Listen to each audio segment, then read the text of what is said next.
جو لوگ انگزائٹی کے یا ڈپریشن کے مریض ہوتے ہیں جی اچھا یہ آج کے زمانے کا یوں کہہ لے کہ اتنا بڑا مسئلہ ہے جی کہ ہمارے یہاں پاکستان میں تو چونکہ اس طرح کے الفاظ بول لے تو لوگ کہتے ہیں یار پتہ نہیں پاگل ہونے کی بات کر رہا ہے یہ کسی کی کہ یہ بندہ پاگل ہے یہ ہم جب سائیکالوجی کی انگزائٹی ڈپریشن کی بات کریں لیکن بات کیا ہے کہ حالات و واقعات بما خیالات اس قدر انسان کو ڈپریس کر دیتے ہیں کہ وہ ڈاؤن ہو جاتا ہے. ایک آدمی کے گھر کا چولہا صحیح نہیں چل رہا اس کے اور پرابلمس چل رہے ہیں تو وہ کیا ہوگا کہ وہ بیچارہ جو ہے نا وہ ڈاؤن ہوتا جائے گا اور اس کو بڑا مشکل ہوگا کہ وہ اپنے آپ کو نا وہ سیٹ رکھ سکے. اب ایسی صورت کے اندر اس کے بارے میں یہ کہا جاتا ہے کہ اگر انگزائٹی اور ڈپریشن کیا کہتے ہیں کہ بھئی کونے میں جا کے بیٹھ جاؤ, گھر کے اندر اپنے آپ کو بند کر لو, کسی سے نہیں ملنا, کسی سے بات نہیں کرنی, کوئی کہے بھی تو کہنا یار میرا دل نہیں کر رہا بات کرنے کا.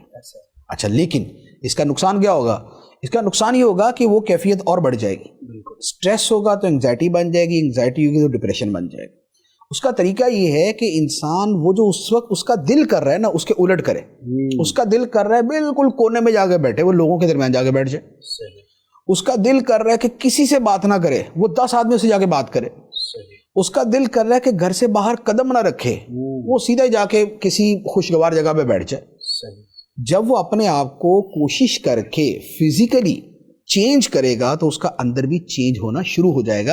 اور یہ حکمت جو ہے یہ خود دین کے اندر موجود ہے. اس کی میں مثال عرض کروں کہ شرعی مسئلہ یہ ہے کہ 3 دن سے زیادہ سوگ نہ کیا جائے.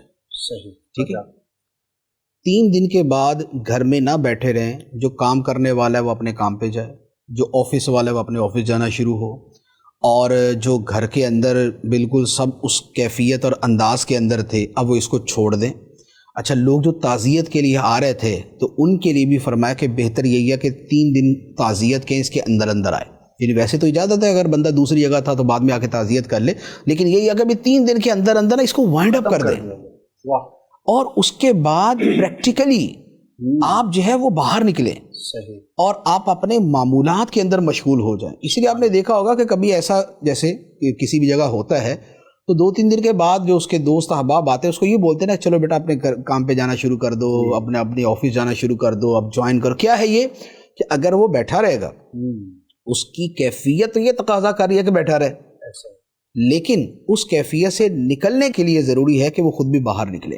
تو یہ جو اپنے ظاہر کو بتکلف کسی اس میں لے کے آنا ہے نا اپنا حالت کے اندر, تو وہ آپ اس کے اندر کو تبدیل کر دیتی ہے.